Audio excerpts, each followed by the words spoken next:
بەناوی خۆی بەخشندەی میهرەبان سڵاو لە بینەرانی کەناڵی ئاسمانی پەیام هەوڵ دەدەین لەم بەشەی بەرنامەی سۆراغی مێژوودا قسە لەسەر ناپاکی شۆڕش بکەین بەرامبەر بە بەها و نرخ و ئایدیاڵەکانی. دەپرسین ئایا وەزیفەی شۆڕش چییە یاخود شۆڕژگێر کێیە؟ پرسیار دەکەین لەم بەرنمەیەدا ئایا شۆڕش شەرعیەتی هەیە یاخود شەرعیەتی شۆڕژگێری بوونی هەیە؟ زۆر جار شۆڕشەکانی دنیا بە تایبەتی شۆڕشێکی بەناوبانگ وەکو شۆڕشی فەڕەنسا دوجار سەرانی شۆڕش بەشێکیان لێ دەبێ بەستەمکار. ئایا ئەمە بۆ هەموو شۆڕشێک ئەم ناوبانگە دەکرێت بەسەریدا تەعمیم بکرێت یاخود دروستە؟ لە دوای ڕاپەڕینی بەهاری ساڵی 1991 ئەوانەی کە شۆڕژگێڕی کوردستان بوون دەسەڵاتی سیاسیان گرتە دەست، حکومێکی خۆڕێبەریان گرتە دەست. ئەمە بەڵام لەلایەن گەلەوە جۆرێک لە جۆرەکان گلەی یان لێ دەکرێت یاخود زۆر جار بە ناپاکی بەرامبەر بە شۆڕش وێ نادەکرێن یاخود زۆر جار گلەی ئەوە دەکرێت کە خەباتی شاخ و شۆڕش بە جۆرێک لە جۆرەکان ڕێگایەکی تری گرتەبەر یاخود ڕێڕەوی خۆی گۆڕی. ئەمانە کۆمەڵایەت تەوەری سەرەکی بەرنامەی سۆراغی مێژوومانە بە میوانداری هەریەک لە بەڕێزان کاک بابەکردڕەیی نووسەر مامۆستا فاروق محەممەد توێژەر لە مێژووی نوێ و هاوچەرخی کورد بەخێربێن بۆ ستودیۆی بەرنامەی سۆراغی مێژوو. کاک بابەکرد دەکرێت بڵێن وەزیفەی شۆڕش چیە یاخود شۆڕژگێر کێیە؟ بڵێ زۆر سپاس بۆ بەرنامەکە ڕاستیەکەی ئەم ئەمۆزۆیەکی زۆر قۆڵ و هەمەلایەنەیە بەڵام چۆن دەست پێ بکەینانی شۆڕژگێر چییە؟ شۆڕژگێر و کەسێ بە بڕای من کە ئەوێ گۆڕانکاری بکە لە کۆمەلگاکەیە، یعنی کۆمەڵێک فاکتەر هەیە کە وا ئەکات نخبەیەک توێژێک کۆمەڵە کەس کۆبنەوە لە دەوری حیزبێک یاخود گروپێک بۆ گۆڕانکاری لە کۆمەلگادا. گۆڕانکاری کە ئەڵێ شۆڕش گۆڕانکاری ئەنی ڕیشەی ڕادیکال، ئەنی گۆڕانکاریە کە بتوانێت هەم بناغەکانی ئابووری هەم براغەکانی کۆمەڵایەتی هەم براغەکانی تری سیاسی هەڵتەچێنێ. ئەمە شۆڕجارەکانی دنیاش بە پێی ئایدۆلۆژیەکانی دیارە جێ ئەکرێنەوە. مەسەلەن ئەوانەی شۆڕشی فەڕەنسی کە خۆت لە پێشە ناوت هێنا، لەوانەی شۆڕشی ڕووسی، لەوانەی شۆڕشی مەسەلەن چینی جیاوازن. شۆڕشی فەڕەنسی بۆ نمونە شۆڕجارەکان لەسەر ئەساسی ئەوە کۆبوونەوە لە کۆمەڵێک گروپ و حیزبی جیاوازی وەکو جیرۆندن یاخود جەبەلی ئەوەی عەرەبیەکە لە جەبەل مۆنتانیار ناوەکانیان جیاوازە لە حیزبەکانیانی ئەمانە کاتی خۆی زۆتر بۆ ئازادی باسی ئازادیانە کرد. یاخود شعاری شۆڕشی فەڕەنسی ئازادی برایەتی ئازادی برادەری ئازادی و برایەتی بوو، یعنی بەڵام لە شۆڕشەکان ترە بە هەمان شت نییە. مەسەڵەن ئەگەر شۆڕشی فەڕەنسی زۆتر شعارەکەی بۆ ئازادی بووە، شۆڕشی ڕووسی هەر بۆ ئازادی نەبووە، بۆ عەدالەتیش بووە، ناوەخنی شۆڕشەکان و شۆڕجارەکان ئەگۆڕێ. لەبەرەوە یعنی بە مختصری قسە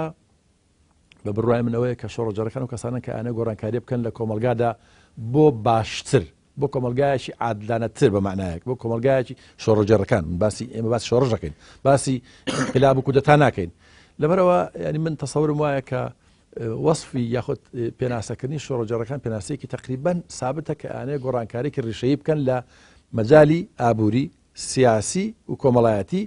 ئەمە بە مەفهومێکە لە زانستی سۆسیۆلۆژی یاخود کۆمەڵاسیە کە پێوترێ شۆڕشی کۆمەڵایەتی. یعنی هەندێک شۆڕشی کۆمەڵایەتی نییە. بۆ نمونە ئەمانەی کە لە وڵاتانی عەرەبیە فەتەی پێش ڕوویدا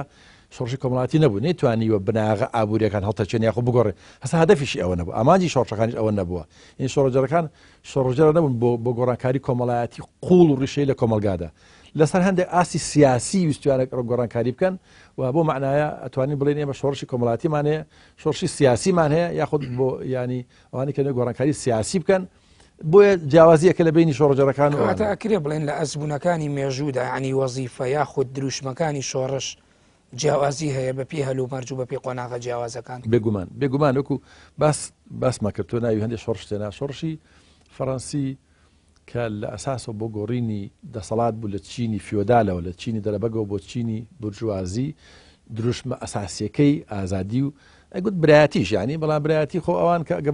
برایەتی کووە برایەتی ئەوان مەسەلەن هەزاران کەسی تیا کوژە لە شۆڕشەکەەوە ئەوەی کە لە شۆڕشی فەڕەنسی ئەسەن داهێنان بوو لە مەجای مەقسەڵا ئەوەی گیۆتینەوە تەورە گەورەکەی کە خەڵکیان پێکوشت. ئێمە وەکو باسم کرد تۆزەگەانی شۆڕشی فەڕەنسی شۆڕشێکی زۆر گەورە و دەکاری زۆری ئەوێت، ینی و ئێستاش هەندێک خەڵک پیان وە ڕۆبسپێر بۆ نمونە تیرۆریستە یاخود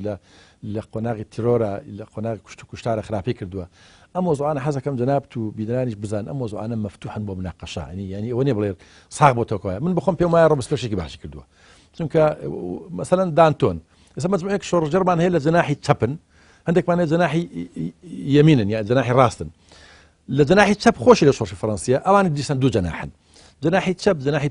شۆڕژەرە ئەسڵیەکان مەسەلەن ڕۆبسپێرە دانتۆنە مارایە کامل دیمۆلنە ئەمانە مەسەلەن جەناحی چەپ بەڵام لەبینی خۆشانە دوایی کێشە دروست بوو مەسەلەن حدثێکی زۆر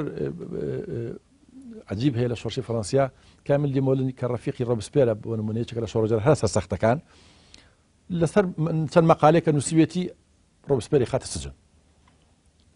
زیندان بکرێ بەڵام زۆر خۆشی ئەوێ زۆر ڕەفیقێتی یعنی لەسەر ئەوی کە تۆ باسێکی ئایا جیاوازی هەیە لە دیدگاکانە ئایا شعارەکان جیاوازی هەیە دوای ڕۆبسپێر پەشیمانە بێتەوە کە ئەوێ کامل دیمۆلن مەقسەڵ نەکرێ ینی نەکوژێ ئەدام نەکرێ ئەچێ بۆ زیندان بۆ لای لە دەرگای فیلمیش لەسەرەمە هەیە ئەچێت لە دەرگای زیندانە دەن ئەڵێ چێ ئەڵێ ڕۆبسپێر کە ڕئیسی حکومەتە طبعاً ڕئیسی حکومەتەکەی ئەو کاتە لە دەرگای سژنەدەن بە کامل دیمۆلن ئەوە ڕۆبسپێر هاتۆ بۆلات کاتێک حکمی ئەدامی هەیە طبعاً حکمی ئەدامی هەیە بە ڕۆژ دوای ئەدامەکرێ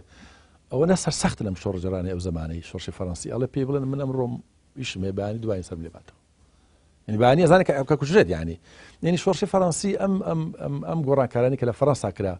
ئەوەی کە بڵێن مارکس پێڵێ ئەڵێ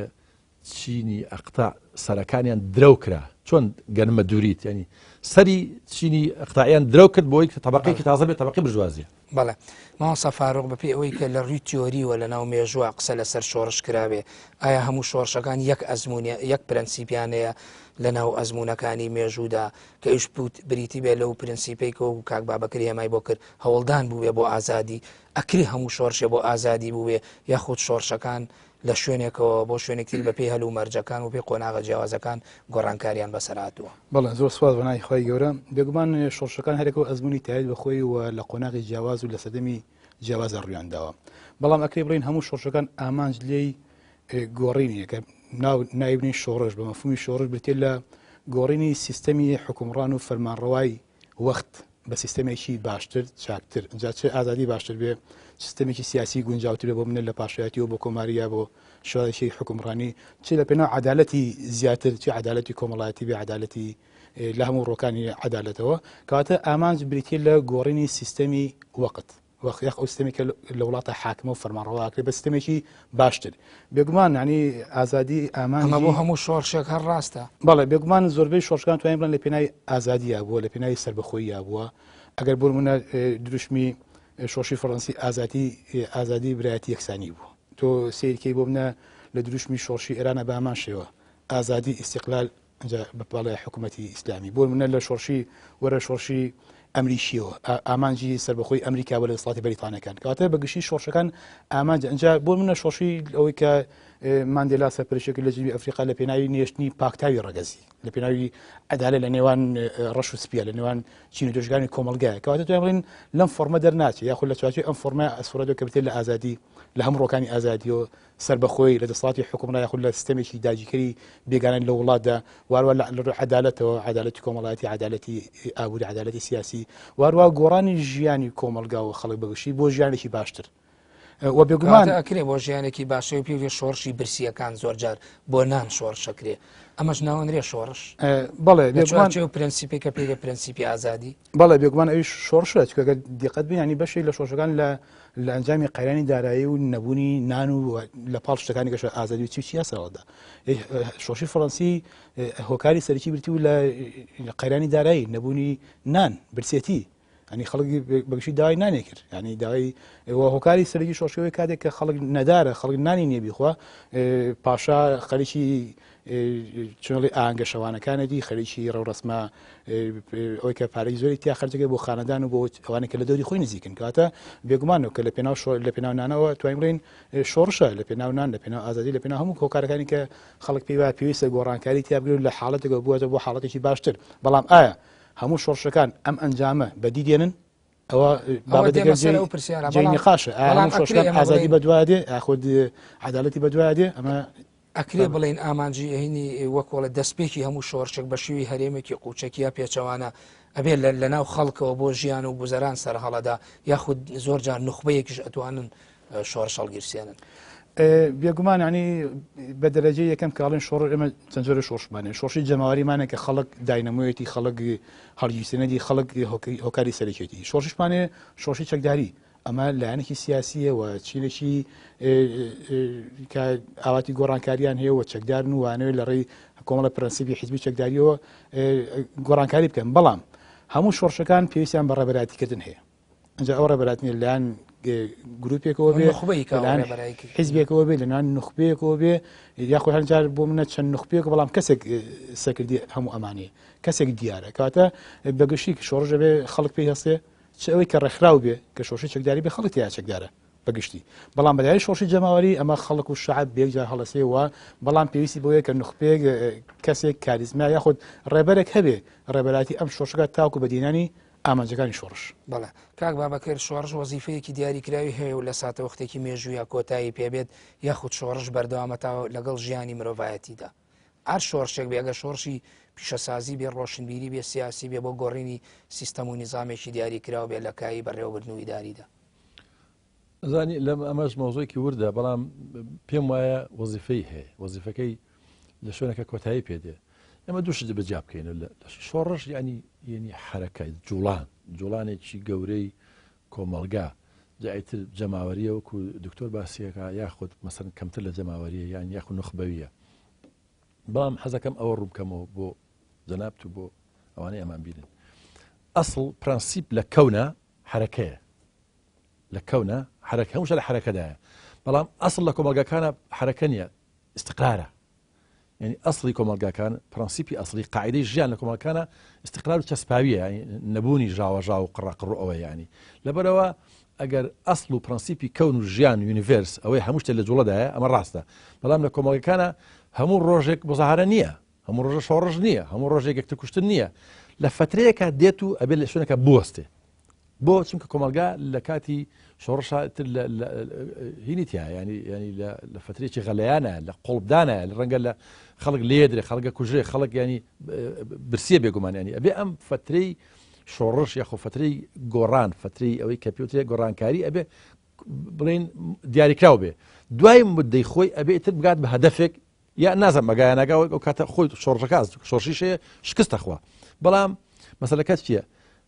جیاوازی هەیە لە نێوان جوڵانەوە حرەکە ئەو ئینگلیس پێڵە موڤمنت لەگەڵ ئینستیتوشن لەگەڵ ئەوەی کە پێ موسسات شۆڕش ئەکرێ بۆی موسساتە بگۆڕێ کاتی خۆش شۆڕ لە شاخە بووە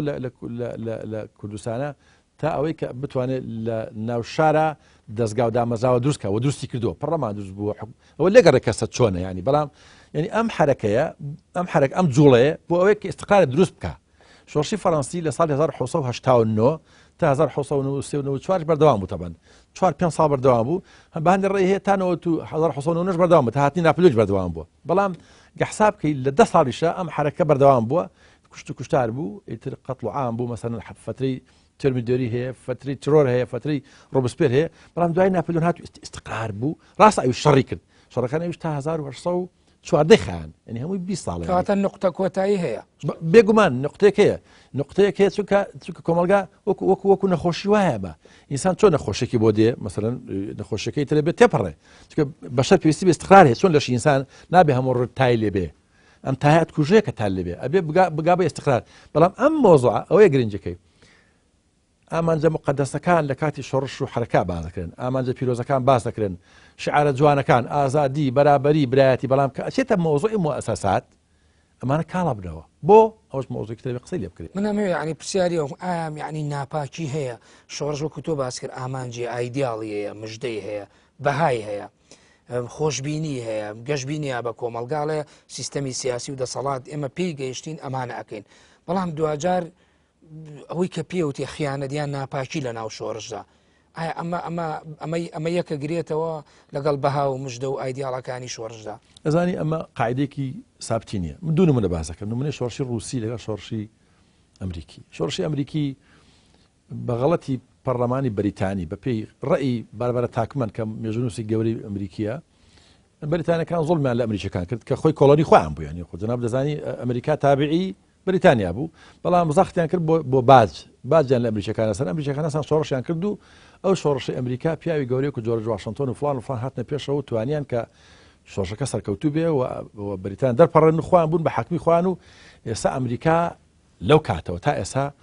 بەرەو گەشتەکردن چوو بەرەو گەشتەکردن ئەچێت چونکە وڵاتێکی گەورەی عالەمیە، وڵاتێکە توانێتی ئابوورێکی مهم، ئابوورێکی سەربەخۆ، ئابوورێکی گرنگ و ئیتر یەکەم وڵاتی گەورەی عالەمەکە لە فترێکی زۆر کەمە گەشەی کردووە. تاریخی ئەمریکا 400 ساڵە، ینی بەڵام ئێستا یەکەم وڵاتی گەورەی عالەمە کەواتە ئەم شۆڕشەکە بە هەدەفی خۆی گەیشت و هەدەفەکانیشی بە جوانی ماوەتەوە، پرەنسیپەکانی مافەکانی مرۆڤ و پرەنسیپەکانی سەربەخۆیی، پرەنسیپەکانی حتا تا ئەندازێک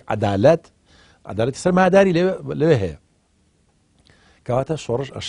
ئەشێ خیانەتی لێ نەکرێ. ئەمە نمونەی شۆڕشی ئەمریکی.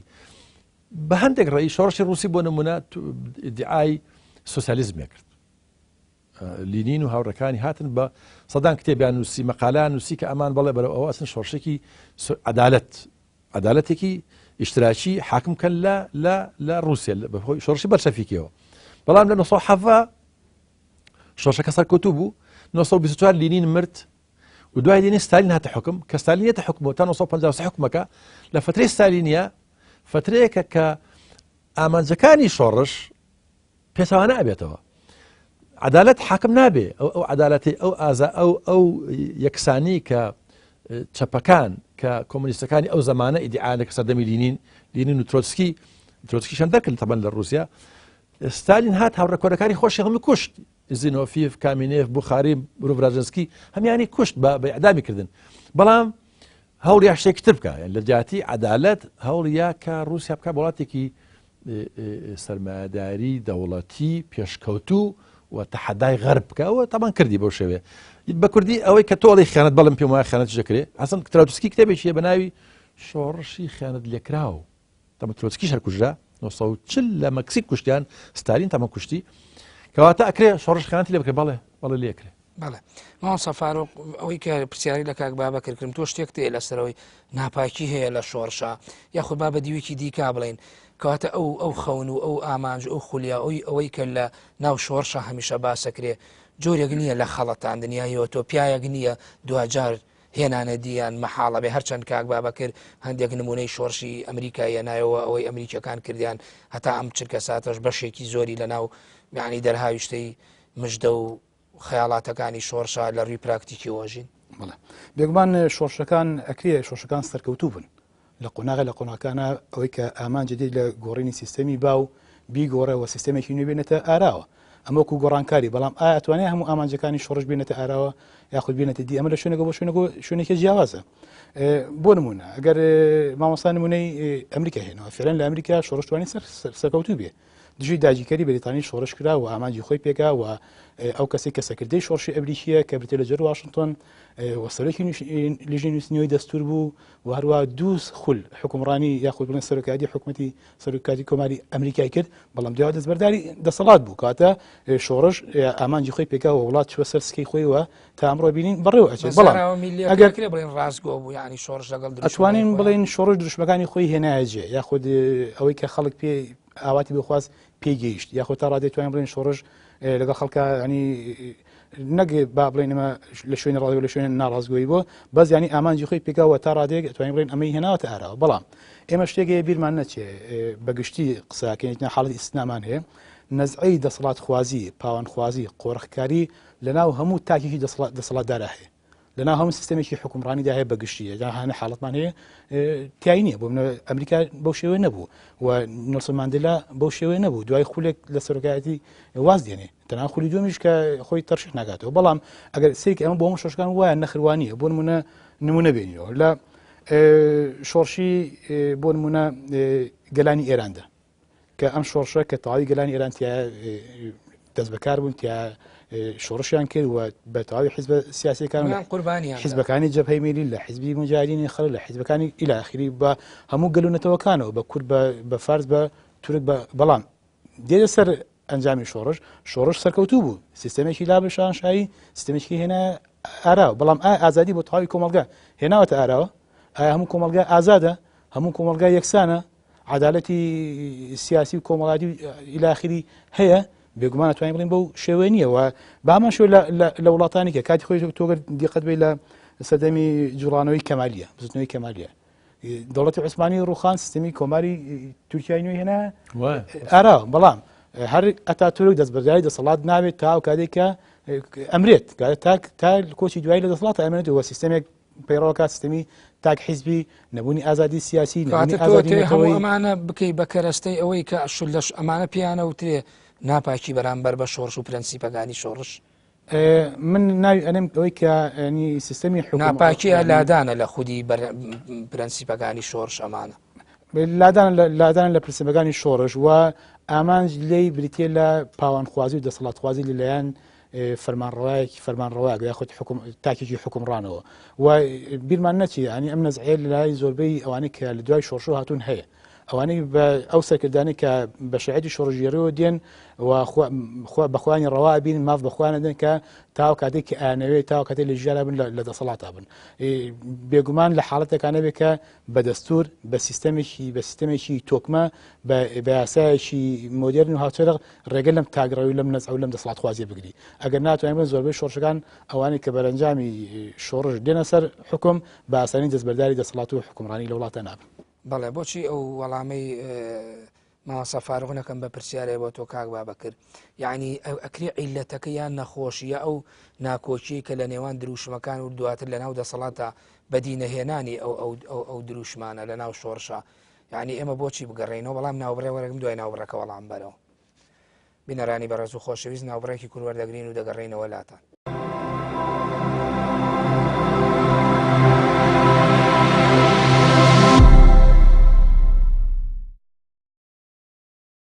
دووبارە سڵاو کاک بابەکرانی ئەکری ئێمە ئەو خاڵی جیاکەرەوەیە ئەو ناکۆچەی لە نێوان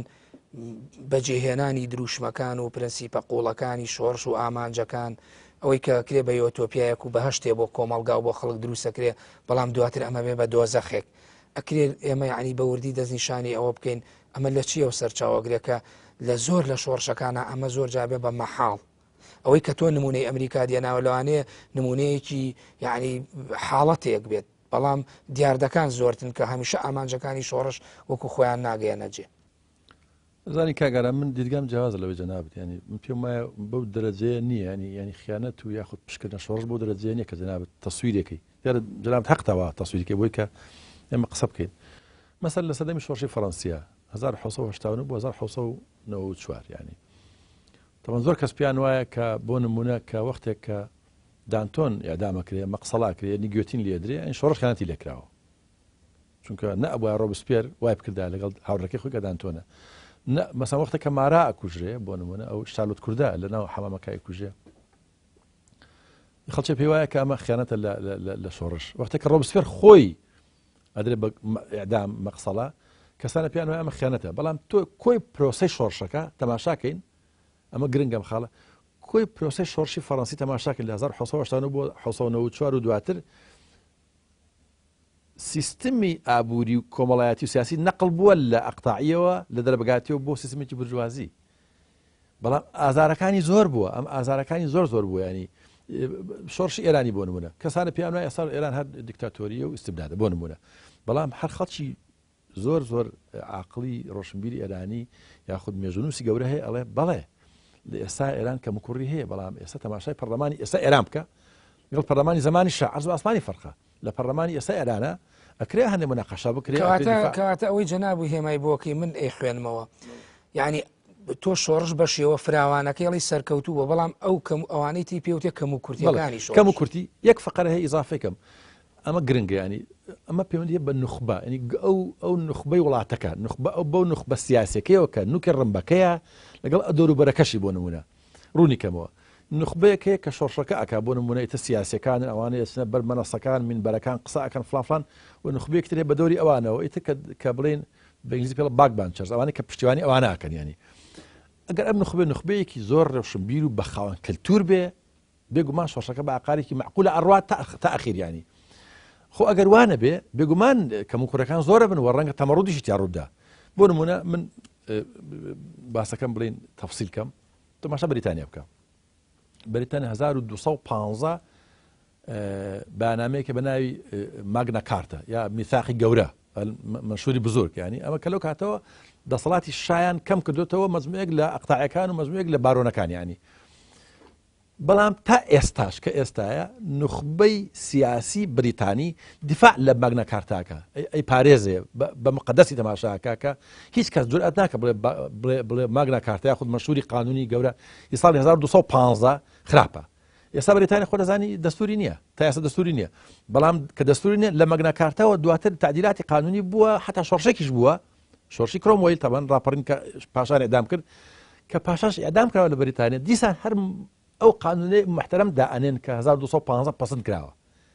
ئەنی نخبەی سیاسی بریتانی نخبەیەکی زیرەکە نخبەیەکی عاقڵە نخبەیەکە احترامی قانون ئەگرێ مۆزۆکە ئەمەیە لە وڵاتێک ترا تەماشاکەی یعنی نخبە سیاسەکە خۆی فاشلە نخبەی مقارنێکە بە نخبەی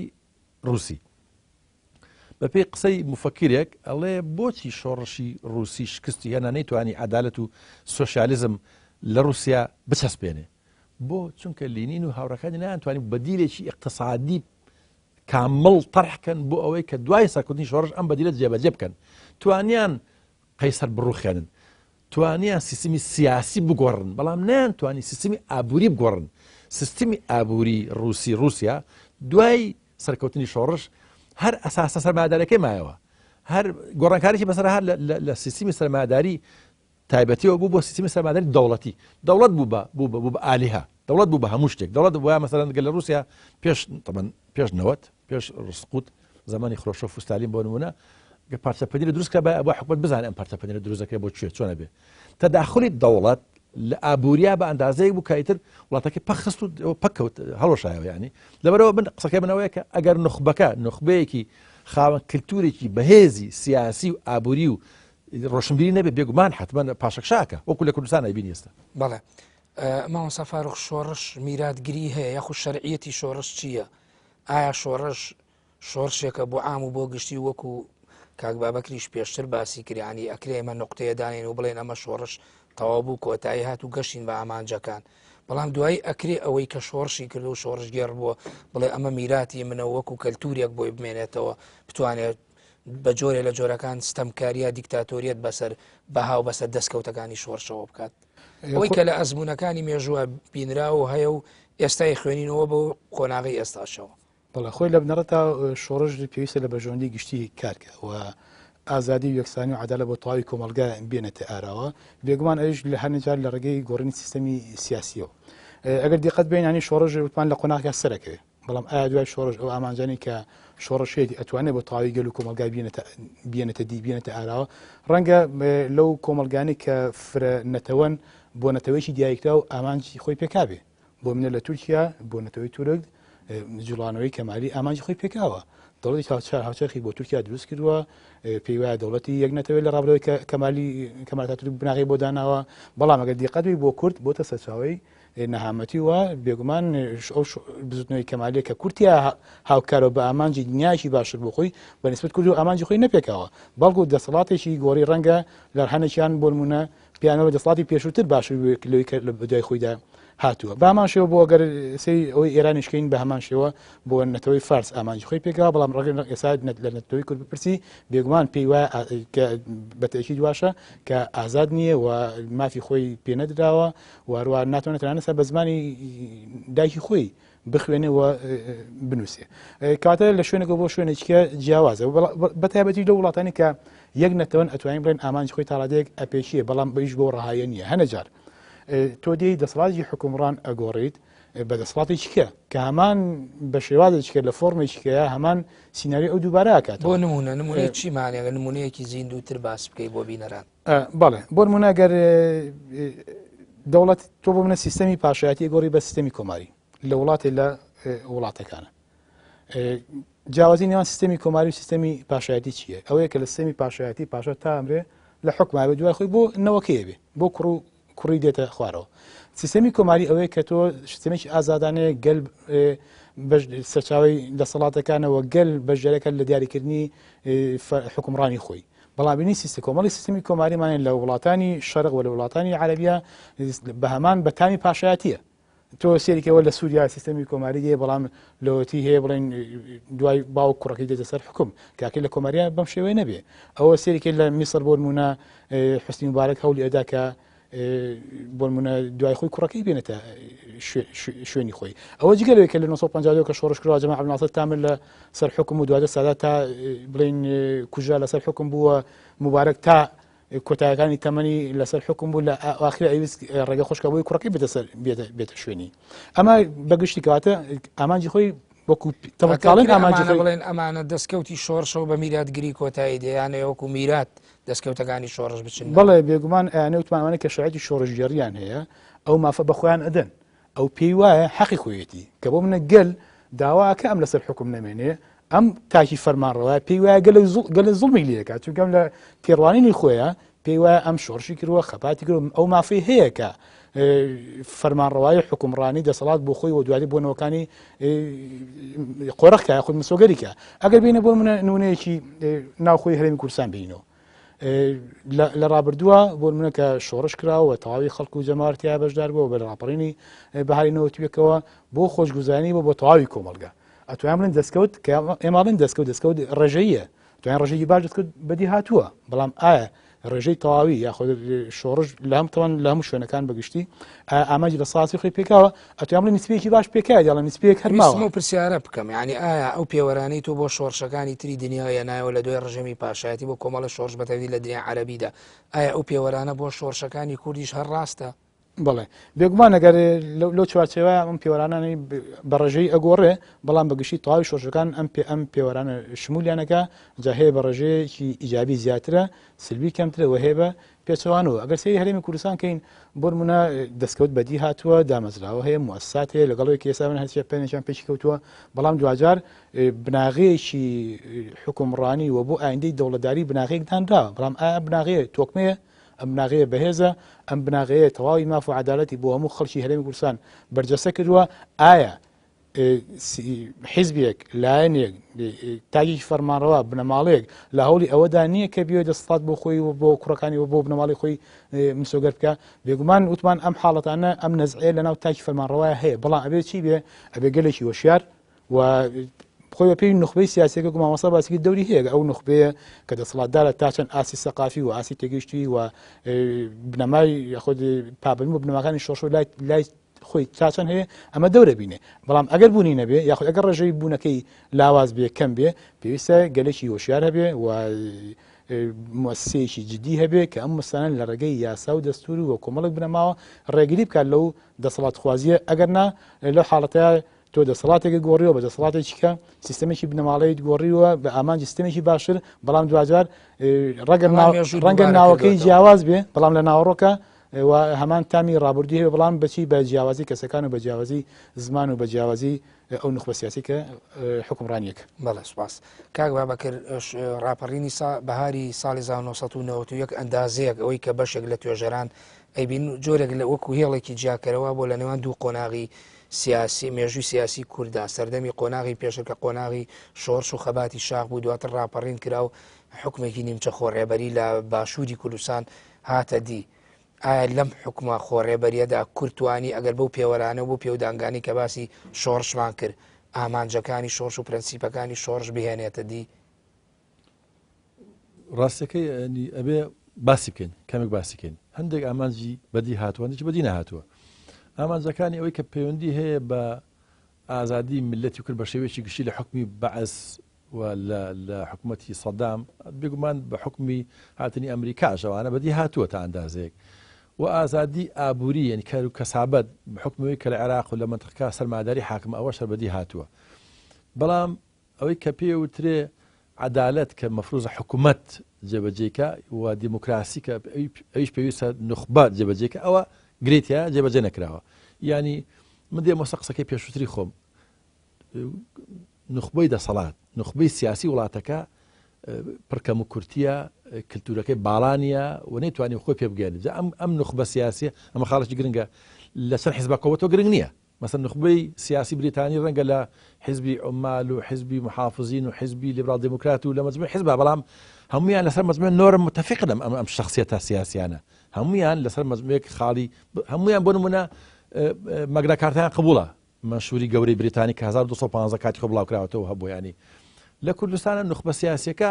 ڕاستە لە گۆڕان و کۆمەڵی ئیسلامی و پارتیوی بەڵام ئەمانە بەعام ئەم نخبە سیاسیە چێ دەنا نخبەکە تاوامبارە لەوە گەڕێ ینی چێ کامیان مقەسیرترە بەڵام خودی نخبەکە نەیتوانیوە ئامانجەکانی شۆڕش کە عیبارەتە لە چەسپاندنی ئابوووریەکی عادلانە و دموکراسیێکی پێشکەوتوو نێتۆرە جێبەجێ کە بێگومان عدالەت ئاگامان لێ ئێساەوە چۆتە ناو قڕی شێرەوە ئێستا نان چۆتە ناو قڕی شێر لە وڵاتەکە نییە ئەوە خەڵک موچێنیە بژی پێی و لەسەر جادەیە بێگومان کە حەقیانە هەروەها لە هەمان کاتا دیموکراسی کە سێ پای هەیە پایەکانی هەبوونی دەستگایەکی یاسادانانی ڕێکوپێک هەبوونی دەستگایەکی کابینە تەنفیزی ڕێکوپێک هەبوونی دەستگایەکی دادوەری پاک و نەظیف هیچ کام لەمانە نییە پەرلەمانەکانی فلیچ کردووە دوای چەند ساڵ دوای حساب کە تۆ ئەمانە ئەم مۆزوعانە کە باسەکەین بۆ سەرکۆنەکردنی نخبەی سیاسی کوردی بەدەر لە شەڕی ناوخۆ کە لە 1994 تا 1990 تا 2000 خایان تەبانەوە نخبەکە نخبەیەکە کللتوری خاوەنی کللتوریکی باڵانی ئەمەی تۆوتت بە پێوەرەکانی پێشووتری بێ ئایا ئەمەش ناوەنێ کەم و کورتیا خەوشەکانی شۆڕش بەڵی حچی ناوەنەی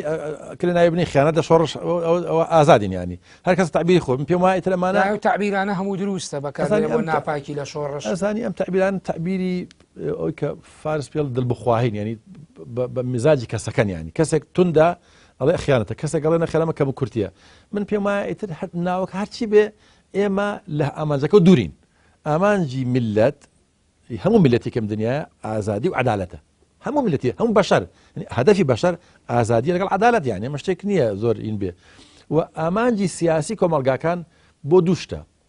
دابەشکردنی دەسەڵات و دابەشکردنی سامان هەر ئەو دووشتێک ترەگرێتەوە ینی دابەشکردنی سامان یعنی عدالەت دابەشکردنی دەسەڵات یعنی دموکراسی سامان ئەوەیە کە تۆ مەسەلەن سامانی وڵاتی ئێستا لە دەستی گروپێکە نەوتە ئەفرۆشێ نازانی بۆ کوێ مەسەلەی ساڵە ئێستا مەجموعی حیزبی ئەم وڵاتانەیە لەگەڵ بەغدا پایتەختی وڵاتەکەی اتفاقەکەن کاکە نەوتەکە دەدەین و پارەمان بەرێ ئێوە حیزبێکی کە ڕازی نابێ ینی ڕێگالێک ئەمە لەناو ئەمەی کە جەناوی باسی ئەمە ئایا لەناو دروشمەکانی شۆڕشی ئێمە لە ڕابردووە چی بوو ئەمەی ئێستا باسی بێگومان عدالەت یا هەمووی بەرنامەی کارکتەرێک کە لەناو شۆڕشا بوونتانە بووە لە ڕابردوو ئایا چۆن ئەتانزانی ڕۆژێکی ئاوا دێتە دی و دەستکەوت لە دەستی خۆمان نابێ و بە عدالەت دابەشەکرێ و ئێستاوانە بووە بێگومان ئەمە پشکردنە شۆڕش ئەمە پشکردنە لە ئامانجەکانی شۆڕش و پشکردن لە پرەنسیپەکانی شۆڕش بەرنامەی هەموو حیزبەکانی کوردستان هەر هەمویان تەماشایەکی ئەم دوو فەقەرەتیایە ئازادی و عدالەت هەردووشیان هەموو حیزبەکان بۆم هەدەف شەڕیان کردو بە قسە بەڵام ئێستا ئیتر وەزەکەوای لێ هاتۆ نخبەیەکی تر نخبەیەکی زاڵم نەعادل بێویژدان هاتۆتە سەرەوە بڕای بۆ نییە کانیاوێک هەیە ئەم کانیاوە گوندەکە لێ خواتەوە دەستی بەسەرا گرتۆ بە کانیاوەکەڵ ناتان دەمە بیخۆنەوە شەڕێکی زۆر عەلەنیە شەڕێکی زۆر وازەحە غەدرێکی گەورەیە بەڵێ ماوەسا فاروق ئەمە بە پێ ئەو پێوەرەی کە ئێوە توێژینەوەتان بۆنمە لەسەر هەڵوێستی هەندێک لە دەسەڵاتی ئیقلیمە ناوچەکان بۆ بەرامبەر بە بزوتنەوەی ڕزگاری خوازی کورد و باسی ئەوەتان کردووە کە لە ڕابردوودا ئەم بزوتنەوەانە چۆن بوون لە هێناویانە و کۆمەڵی خەون و ئامانج و خولیانە بوو ئایا ئەمە بۆ شۆڕشی ئێمە لەبەر لە ڕاپەڕین ئەمە بوونی هەبوو لە دوای ڕاپەڕین خۆشمان کە حکمێکی خۆڕێبەریمان بەڕێوە بردووە ئەمانە هیچیان هاتووەتە دییا خۆت وەکو ئەوی کاک بابەکر باس کرد ئێمە ئەکرێ بڵین ئەمانە خەوشن لە شۆڕشا دروست بووە ئەمە ناپاکیە ئەمە کەم و کورتی ئەمە چی ناوەندری بەڵێ خۆی لە ڕابردووە ئەو کە لە خەباتی ڕزگاری خوازی گەلی کورد بە ئومێدێکی گەورەوە خەڵکتیا بەشداری کردووە وانەیە کە خۆیان کۆتە قوربانی و شەهید بوون و خوێنیاندا و خەڵکی کوردستان ماڵی وێران بووە چنی دیهاتی ئێمە ڕاگوێزراوە بە ئامانجی ئەوەی کە ڕۆژێ بێتە پێشەوە و کورد خاوەنی قواری خۆی بێ خاوەنی حکومڕانی خۆی وەتران خاوەنی دەوڵەتی خۆی بێ بۆ منە بعد لە مافی لە ئەدەبیاتی یان لە حیزبی سیاسی بعد لە مافی چارەنووسی کرا لە هەشتاکانە دواتر گۆڕاوە لە دوای ڕاپەڕین بۆ فیدراڵەت و ئێساش خەونی خەڵکی کوردستان گەورەترە ناو پەیڕە و پرۆگرامی حیزبەکان کاک بابەکر ئاماژەی پێکرد هەموو هێزێکی سیاسی باسی ئازادی و یەکسانی و باسی عدالەتەکە بەڵێ یعنی ئەمە خەونی ناو کاغەزە نووسراوەکانە نووسراوی سەر کاغەزە و نەهاتوونەتە دی یاخود ئەمە ڕوانینێکی بچووکە بۆ چەند هێزێکی سیاسی دیاریکە یا چەند بزوتنەوەیەکی کورد ئەمە لە ئەدەبیاتی زۆربەی لاەنە سیاسەکانە ئەم خەونە بوونی هەیە و ئەم خەونە ینی ئاواتی خەڵکی کوردستان بووە لە ڕابردووە بە ئێساشەوە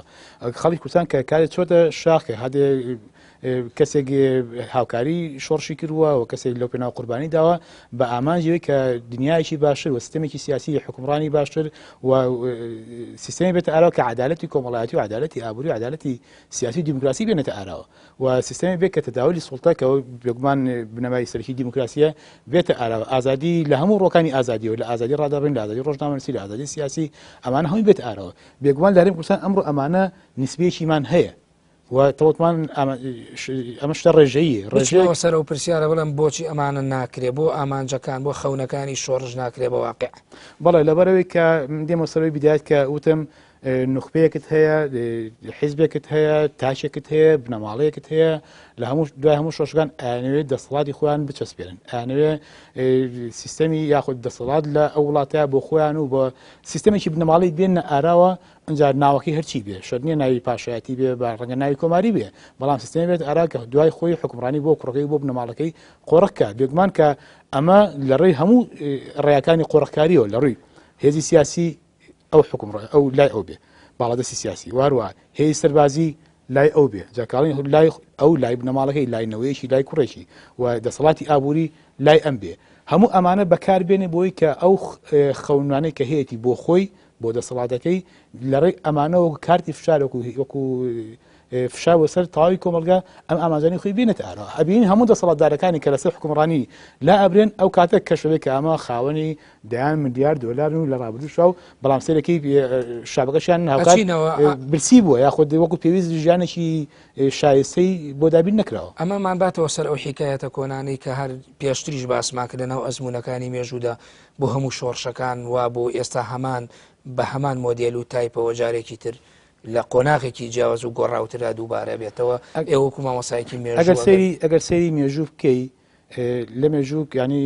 تەوان ئامانجی کۆمەلگاکان بریتێلەوەی کە بگەن بە ژیانێکی شایستە ژیانێکی ئارام و جێگیر بەڵام سێرەکەی لە مێژوودا بەردەوام شۆش و ڕاپەڕین هەبووە بەڵام کاڵن شۆش و ڕاپەڕین هەبووە شەر نییە ئەم شۆشەکە دێ دوای مدەیەکی کەم جاریوە حکومڕانە تێ چەندێک حکومەکە چەند قڕنە حکومەکە بەڵام دوجار ڕەنگە خۆشی پێشل لە ئەنجامی شۆشۆ هاتبێت سەر حکوم یاخود ئینقلابێکی کردووە بەڵام جارێککە ڕوبەڕووی ئینقلابە بۆتەوە ڕوبەڕووی شۆشێکە بۆتەوە بۆ چکە ئەو شۆشێکە لە ڕابردووە کراوە وەکو پێویست بە ڕێژەیەکی زۆر ئامانجی خۆی نەپێکەوە یاخود بڵین دوجار هێواژ ئەم نخبەی حکومڕانە ئەبێتە میرادگیری دەسەڵاتی پێشوو لە ناوێکی شۆڕژ ئەگەری دووبارەبوونەوەی هەیە لە هەر کاتێکە خەڵک پێی وابێ ئامانجی شۆڕژ نەهاتوتە دی یاخود بە درێژایی تێپەڕبوونی کات پیان وابێ کە ئەو شۆشێکە لە ڕابردووە کراوە ئێستا خەریکە شۆڕژ لە ڕێەوەی خۆی لا ئەدا پشەکرێت ئامانجەکانی شۆڕژ ئەگەری جارێکە سەڵدانی شۆڕژ هەیە ئەو پرسیارەویستم و پرسیاکەم وەکو دوا پرسیار من ماوەی بەرنامەکەم تەواو بێ مێ پرسم ئەوەی ئێستا دەکرێت وەکو پێشتریش لە سەرەتای بەرنامەکە باسکرا شۆڕشە بۆ نان و بۆ برسێتی و بۆ بەدەستێنانی مافە سەرەتایەکانی تاگ لە کۆمەلگای کورد ئەمە ناوەندرێ شۆڕژ یاخود ئەمە چییە؟ ئێمە کە لە ڕابردووە خۆمان خاوەنی شۆڕشێکی تر بووین بەڵێ ئەکرێت بێتە بناغەیەکی بەهێز لە حاڵەتی بەردەوامبوونیە لە حاڵەتی برسیکردنی خەڵکدا ئەکرێت بێتە بنەمایکی بەهێز بۆ ئەگەری سەرهەڵدانی شۆڕشێکی گەورە چونکە ئەمە چەندین شۆڕشمانەیە شۆڕشی نەتەوەیمان هەیە شۆڕشی ئایدۆلۆژیمان هەیە و شۆڕشی جەماوەری گەل و نەتەوەمان هەیە کە بێگومان گەورەترین شۆڕش بریتێت لە شۆڕشی جەماوەری بۆ چکە تەواوی کۆمەلگا تەواوی جەماوەر پێی وایە کە مافی خوراوە و پێکەوە دێتە سەر خەت و پێگۆ شۆڕش بەرپاکە لەم حاڵەتەشە برسیکردنی خەڵک بەگشتی ئەینا لە هەموو حاڵەتێکا تۆ چینێکی نخبۆ و خانەدان و نزیک لە دەسەڵاتەیە ئەمانە هەرگیز برسی نین بەڵام تەواوی کۆمەلگا کاتێک کە برسێ بێ ئەبێتە بنەمایکی بێز بۆ سەرهەڵدانی شۆڕش لە تەواوی ئەو وڵاتەیە دژی سیستەمی حکومڕان بە ئامانجی دابینکردنی نان و دابینکردنی ڕژێمێکی کەی سیاسی کە ئەو هەڵانێک کە لە ڕابردووە کراوە ئەم جارێکە نەیکاتەوە یاخود دووبارەی نەکات بابەکرد وەکو دوا پرسیار بۆ جەناویش ئەوەی ئێستا لە کوردستانەکری ئەمە ناوەندرێکی ناوەندرێ شۆڕژ یاخود ئەم هەیەجانە چیە ئێستا دروست بووە لە بەرامبەر دەسەڵاتێکا کە خۆمان هەڵمامبژار و وەزادەی پرەنسیپ و بەهاکانی شۆڕشن و ئەو شۆڕژگێڕەکانی دوێنن و ئێستا کۆمەلگا بەڕێوەبن ئایا ئەمەی ئێستا بەرامبەریان ئەکرێ پێی بڵێن شۆڕژ یاخود ئەمە ناوەندرێکی زانی شۆڕش بە مەفهومە زانستیەکەی ئەوەیە کە گۆڕانکارێکی بناغەی بکە لە سیستمی ئابووری وڵاتەکە یاخۆ سیستمی سیاسی یاخۆ سیستمی قانونی وڵاتەکە ئەمەی کە لە کوردستانە هەیە بۆ گۆڕانکارین لە سیستمی ئابووری ینی سەرمایه‌داری بگۆڕێ بە ئیشتراکی خۆ شتێکی تریانی